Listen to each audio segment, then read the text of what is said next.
Today I want to talk about replacing your scripts with questions, because it's more important to come up with questions than it is to have all the answers.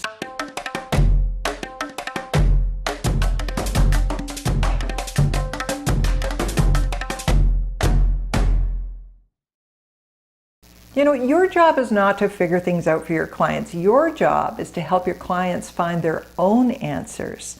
Now, the subconscious mind is designed for problem solving. It's always looking for answers to questions and solutions to problems. That's its nature. So when we ask a question, the subconscious mind automatically responds. The way we formulate a question, well, that's going to determine the kind of answers that we get. So it's important to ask the right questions. Now, many people go through life unaware that, the questions they're asking themselves are really negative. Like, why am I so unhappy? And why am I such a loser? And how come I can't lose weight? And why don't I have enough money? And you know what that gets you? It gets you more of exactly what you've been focusing on. The subconscious mind is bound by law to find answers to those questions. So in this case, the answers can only reinforce the questions. And that's the belief that, I can't lose weight or be happy. Now, Noah St. John is the author of a program called Affirmations. That's Affirmations, not affirmations. And this is a kind of a cool little way to get the subconscious mind looking for evidence of what you want. An affirmation is basically an affirmation in the form of a question. So, for example, instead of saying, why am I so unhappy, you might say, what makes me happy? Or what makes me so successful? Or what makes it easy for me now? Or why is it so easy to make the healthy choice? Or what makes it easy to attract wealth into my life? Okay, the conscious mind might balk a little bit at those, but your subconscious mind is still going to come up with answers to those questions. You can incorporate affirmations into your sessions. You can use them as auto-suggestions. Now, when the client says an affirmation out loud, something interesting happens. There's a felt sense in the body that comes in response, because there's an immediate feedback that you get from the body. So you know right away whether or not that suggestion is accepted or rejected. You can feel it, and you can use that to guide the process.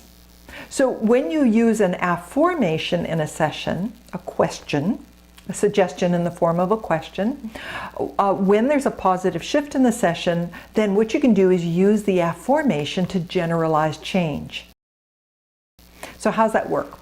So, well, you come up with a question that the client can ask themselves, like, what's possible now because of these changes? Or what am I doing now that I can stop doing? Or what am I not doing that I can start doing now? So you can tie the shift or tie the change to the question, and the subconscious mind will start generating some solutions. The subconscious mind can't not find an answer to those questions. And when you're using a question, there's usually none of the resistance that's associated with, with a statement, a positive affirmation. So if you say, I am lovable, the critical function is going to just jump right in all over you like a, fat kid on a Smartie. And it's going to say, yeah, but. And the subconscious mind comes up with all the evidence to the contrary. Yeah, but what about third grade? Yeah, but you could still, lose a few pounds. And that's all, that resistance just gets in the way. But what if you were to ask, why am I so lovable? It bypasses a lot of that resistance, and the subconscious mind starts hunting around for answers to that question. So why am I so lovable? I mean, obviously there's some things about me that are lovable, right? So my subconscious mind's going to start focusing on those things instead of all the evidence to the contrary. And so, it might start coming up with, well, you do have great legs, and you are kind to small animals. And so the answers will sort of reinforce the suggestion that you are lovable. So, when you're working with clients, the most direct form of subconscious communication is just feelings in the body. Either it feels good or it doesn't. So an easy way to keep the client connected to the subconscious mind is by asking questions that connect with feelings. So a question, for example, would be, how does that make you feel? Where are you feeling that right now? Where are you feeling that feeling in your body? Bringing awareness to feelings is going to make more feeling available, because the question is referring to the feeling and the subconscious mind is going to go looking for it. When uncovering an event, you want to use clarifying questions. And the way you do that is just repeat back whatever the client just told you in the form of a question. So let's say you say, are you inside or outside? And they say, well, I'm inside, I'm inside alone. So where might you be that you're inside alone? Or how does it make you feel that you're inside and she just said that? Or how does that make you feel that you're alone in the dark? This causes the client to associate deeper into the image, and it makes more detail available. So using uncovering questions. Another way of using questions is sentence stem completion, or for short, we just call them stems. Now, a stem is an open-ended question. You offer it up as a statement to the client, and you ask them to complete it by putting an ending on it. So, I feel scared because, put an ending on it. The thought I can't breathe makes me feel, put an ending on it.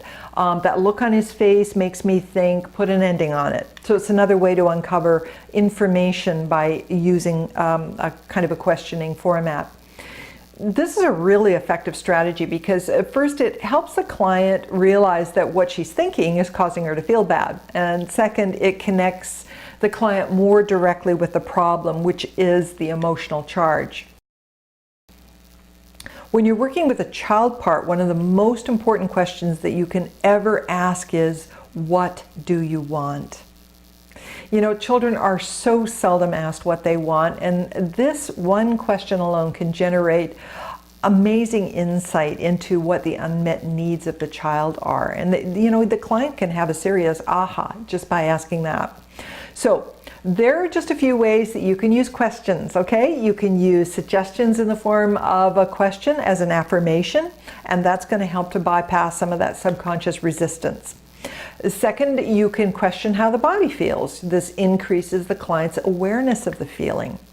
You can use clarifying questions. This helps the client to associate deeper into the image and for you to get more detail to work with.